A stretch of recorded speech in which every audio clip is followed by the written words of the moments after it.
1962년 3월 10일 서울에서 태어난 김지혜 씨의 60년이 넘는 인생에는 마치 아물지 않는 상처처럼 깊은 슬픔이 깃들어 있었습니다. 1998년 12살이라는 어린 나이에 교통사고로 외동딸 수진을 잃은 아픔이었습니다. 밝은 미소와 바이올리니스트라는 꿈을 가진 수진은 김지혜 씨의 삶의 빛이었습니다. 비 오는 어느 날 오후 바이올린 레슨을 마치고 집으로 돌아가던 수진은 통제 불능의 트럭에 치여 목숨을 잃었습니다. 김지혜 씨는 그 슬픈 소식을 듣는 순간 세상이 무너진 것 같았다고 털어놓았습니다. 병원에서 딸의 시신 옆에 무릎을 꿇고 잡고 차가운 손을 꼭 잡고 눈물이 닿을 때까지 울었습니다. 그 아픔은 단순히 어머니를 잃은 아픔이 아니라 남편 박민호 씨와 함께 쌓아온 온전한 가정이라는 꿈이 산산이 조각나는 아픔이기도 했습니다. 시간이 흘러도 수진이가 연주했던 바이올린을 볼 때마다 마치 상처가 아물지 않은 듯 눈물이 왈칵 쏟아졌다. 서울의 중산층 가정에서 태어나 존경받는 연극 연출가이자 영화 제작자로 성장한 자신의 삶을 되돌아볼 때 그 슬픔은 더욱 깊어졌다. 김지혜는 은행원이었던 아버지와 문학교사였던 어머니 사이에서 자랐다. 부유하지는 않았지만 가족은 항상 예술에 대한 열정을 추구하도록 격려했다. 어린 시절부터 연극에 매료되어 몰래 동네 극장에 가서 전통 연극을 감상하곤 했다. 극장표를 사기 위해 식당에서 아르바이트를 해야 했던 힘겨운 시절의 기억은 그녀의 의지를 굳건하게 했다. 하지만 그 시절은 그녀에게 정서적으로 박탈감을 안겨주기도 했다. 부모님은 다정했지만 일 때문에 아이들과 많은 시간을 보내지 못하셨기 때문이다. 수진을 잃은 슬픔은 개인적인 상실일 뿐만 아니라 어린 시절부터 느꼈던 공허함을 더욱 증폭시키는 것이기도 했습니다. 김지혜의 연기 인생은 길고도 고무적인 여정이었지만 그 과정에는 시련과 좌절도 있었습니다. 1985년 한국예술종합학교 연극원 연출과를 졸업한 후 그녀는 서울의 한 소극단에서 일하기 시작했습니다. 1987년 초연된 그녀의 첫 희곡 좁은 골목길에 부는 바람은 예상치 못한 성공을 거두었습니다. 한국 근대화 시대의 서민 가정을 다룬 이 작품은 관객과 평단의 호평을 받았으며 서울 드라마 페스티벌에서 신인 감독상을 수상했습니다. 이 성공은 그녀가 영화계에 진출할 수 있는 길을 열어주었습니다. 1990년 그녀는 서울 젊은이들의 꿈과 실패를 그린 첫 영화 도시의 불빛 아래를 제작했습니다. 이 영화는 흥행에는 실패했지만 부산국제영화제 경쟁 부문에 선정되어 그녀의 비주얼, 스토리텔링 재능을 다시 한번 입증했습니다. 1990년대에도 김지혜는 연극 다리 밑의 어둠과 마지막 숨결로 성공을 이어갔는데 두 작품 모두 심리 묘사에 깊이를 더해 호평을 받았습니다. 1995년에는 1960년대 한국인들의 삶을 재현한 드라마 안녕, 안녕으로 TV 제작에도 도전했습니다. 이 드라마는 KBS에서 반경되어 매주 수백만 명의 시청자를 끌어모으는 문화 현상이 되었습니다. 2000년 아이를 잃은 어머니의 슬픔을 그린 영화 가을이 왔다를 연출하며 그녀의 연기는 정점에 도달했습니다. 수진의 죽음 이후 그녀의 개인적인 경험에서 영감을 받은 이 영화는 청룡영화상 최우수 작품상을 수상했으며 칸 영화제를 비롯한 여러 국제영화제에서 상영되었습니다. 하지만 김지혜의 인생은 항상 순탄치만은 않았습니다. 그녀의 가장 큰 실패 중 하나는 군사정권 시절 탐사보도 기자의 삶을 다룬 야심찬 프로젝트였던 영화 콜드 라이트 2003였습니다. 막대한 투자와 유명 배우들의 참여에도 불구하고 영화는 너무 어둡고 재미없다는 평을 받으며 흥행에 참패했습니다. 이 실패는 김지혜를 영화계에서 계속 활동할 재능이 있는지 회의감에 빠지게 했습니다. 그녀는 그 후 1년 동안 시나리오를 쓰거나 카메라 뒤에 설 수조차 없었다고 털어놓았습니다. 일할 때마다 실패의 압박감을 느꼈기 때문입니다. 김지혜는 어려움을 극복하기 위해 끊임없이 노력했지만 그 과정에서 많은 슬픔을 겪었습니다.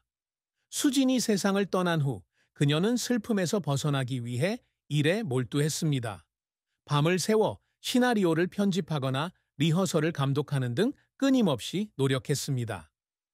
어느 날 연극 마지막 숨결을 준비하던 중 무대에서 수진이 바이올린을 연주하는 장면이 떠올라 눈물을 흘렸습니다. 절친한 친구였던 주연 배우는 눈물을 감추기 위해 연습실을 나가야 했다고 말했습니다. 가을은 아직 거기 있다가 칸 영화제 경쟁 부문 최종 후보에 올랐다는 소식을 들었을 때도 그녀는 눈물을 흘렸습니다. 그 순간 그녀는 성공의 기쁨과 함께 수진이가 어머니의 가장 큰 꿈을 결코 이루지 못할 것이라는 슬픔을 동시에 느꼈습니다. 그 눈물은 고통스러웠지만 그녀가 예술에 계속 헌신하는 원동력이 되었습니다. 김지혜는 한국 예술계에 영원히 남을 무언가를 성취하고자 항상 열망해 왔습니다. 그녀의 가장 큰 목표 중 하나는 단순히 즐거움을 주는 것이 아니라 관객의 마음을 울리는 작품을 만들어 삶의 고통과 상실을 극복하도록 돕는 것입니다. 영화 가을은 여기 있다는 이러한 포부를 가장 잘 보여주는 예입니다. 그녀는 영화에 온 마음을 다해 자신의 아픔을 담아 치유와 희망의 이야기를 들려주었습니다. 이 영화의 국제적인 인정은 그녀가 항상 자랑스러워하는 성과입니다. 이는 그녀의 재능을 인정받은 것일 뿐만 아니라 수진을 기억하는 방법이기 때문입니다. 그녀는 또한 연극과 영화계의 젊은 세대에게 영감을 주는 존재가 되고자 노력합니다. 2005년부터는 자신이 재학했던 한국예술종합학교에서 강의를 하며 자신의 경험과 열정을 학생들에게 전수하고 싶어 합니다. 또한 수진의 이름으로 예술의 꿈을 향해 나아가는 소외계층 학생들을 지원하기 위한 장학기금을 설립했습니다. 이 기금은 딸에 대한 기억을 되살리는 방법일 뿐만 아니라 지역사회에 긍정적인 영향을 미치려는 그녀의 노력의 일환입니다. 또한 그녀는 전쟁과 근대화 과정에서 목숨을 바친 이름 없는 여성들의 이야기를 담은 한국 역사를 소재로 한 연극이나 영화를 연출하는 꿈을 꾸고 있습니다. 아직 이 프로젝트는 실현되지 않았지만 그녀는 언젠가 이 이야기를 무대나 스크린으로 옮기고자 수년간 연구하고 시나리오를 집필해 왔습니다. 김지혜의 사랑과 결혼 생활은 기쁨과 슬픔이 뒤섞인 감정적인 시간이었습니다. 그녀는 1983년 서울에서 열린 문화 행사에 함께 참석했던 문화 전문 기자 박민호를 만났습니다. 차분한 성격과 예술을 사랑하는 민호는 금세 그녀의 반려자가 되었습니다. 두 사람은 1985년 결혼했고 1986년 수진을 낳았습니다. 따뜻한 가정과 성공적인 커리어를 꿈꾸며 결혼 생활 초기에는 행복으로 가득했습니다. 하지만 수진의 죽음으로 두 사람의 관계에 균열이 생겼습니다. 김지혜는 사고 이후 민호와 사이가 멀어졌다고 털어놓았습니다. 사랑이 식어서가 아니라 서로 고통을 어떻게 다스려야 할지 몰랐기 때문이라고 합니다. 그녀는 슬픔을 잊기 위해 일에 몰두하는 반면 민호는 자신의 감정을 숨기고 침묵을 지켰습니다.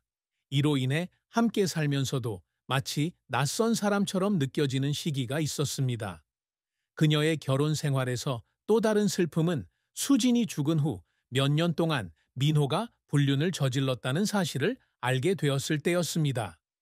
불륜은 오래 가지 못했고 민호는 사과했지만 그녀의 마음에는 깊은 상처를 남겼습니다.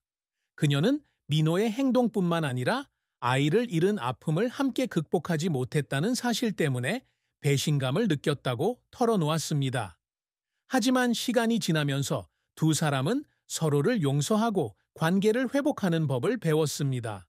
민호는 그녀의 영화 시사회나 무대 공연에 자주 참석하며 그녀의 커리어의 가장 큰 지지자가 되었습니다. 그럼에도 불구하고 그녀는 가장 힘들었던 시기에 더 많은 것을 함께 나눌 수 없었다는 후회를 여전히 품고 있었습니다. 김지혜와 그녀의 결혼 생활은 2018년 말기 폐암 진단을 받으면서 비극적인 종말을 맞이했습니다. 수년간 스트레스를 이겨내기 위해 흡연을 해왔지만 이 병은 평생 동안 견뎌온 압박의 결과였습니다. 집중적인 치료에도 불구하고 그녀의 건강은 악화되었습니다. 생애 마지막 몇 달 동안 그녀와 민호는 그 어느 때보다 가까워졌습니다. 그들은 수진과 처음 사랑에 빠졌던 행복했던 시절을 회상하며 많은 시간을 함께 보냈습니다. 하지만 병으로 인해 그녀는 자신의 생명선으로 여겼던 일을 계속할 수 없었습니다. 2019년 57세의 나이로 세상을 떠난 그녀의 죽음은 가족뿐만 아니라 한국 예술계에도 큰 손실이었습니다. 마지막 날, 민호는 그녀의 곁을 지키며 그녀의 손을 잡고 어머니와 아들을 기억하는 의미에서 수진의 이름으로 장학기금을 계속 지원하겠다고 약속했습니다. 김지혜의 사망 이후 문화신문에 실린 기사에서 박민호는 아내가 겪은 슬픔을 공유했습니다. 그는 지혜는 강한 여성이었지만 수진의 죽음은 그녀의 영혼의 일부를 앗아갔다고 말했습니다. 그는 사고 후 긴 밤을 수진의 방에 혼자 앉아 바이올린을 껴안고 울곤 했다고 말했습니다. 그는 그녀가 그 고통을 극복하도록 도울 만큼 자신이 강하지 못했다고 인정했고, 이것이 그의 인생에서 가장 큰 후회라고 말했습니다.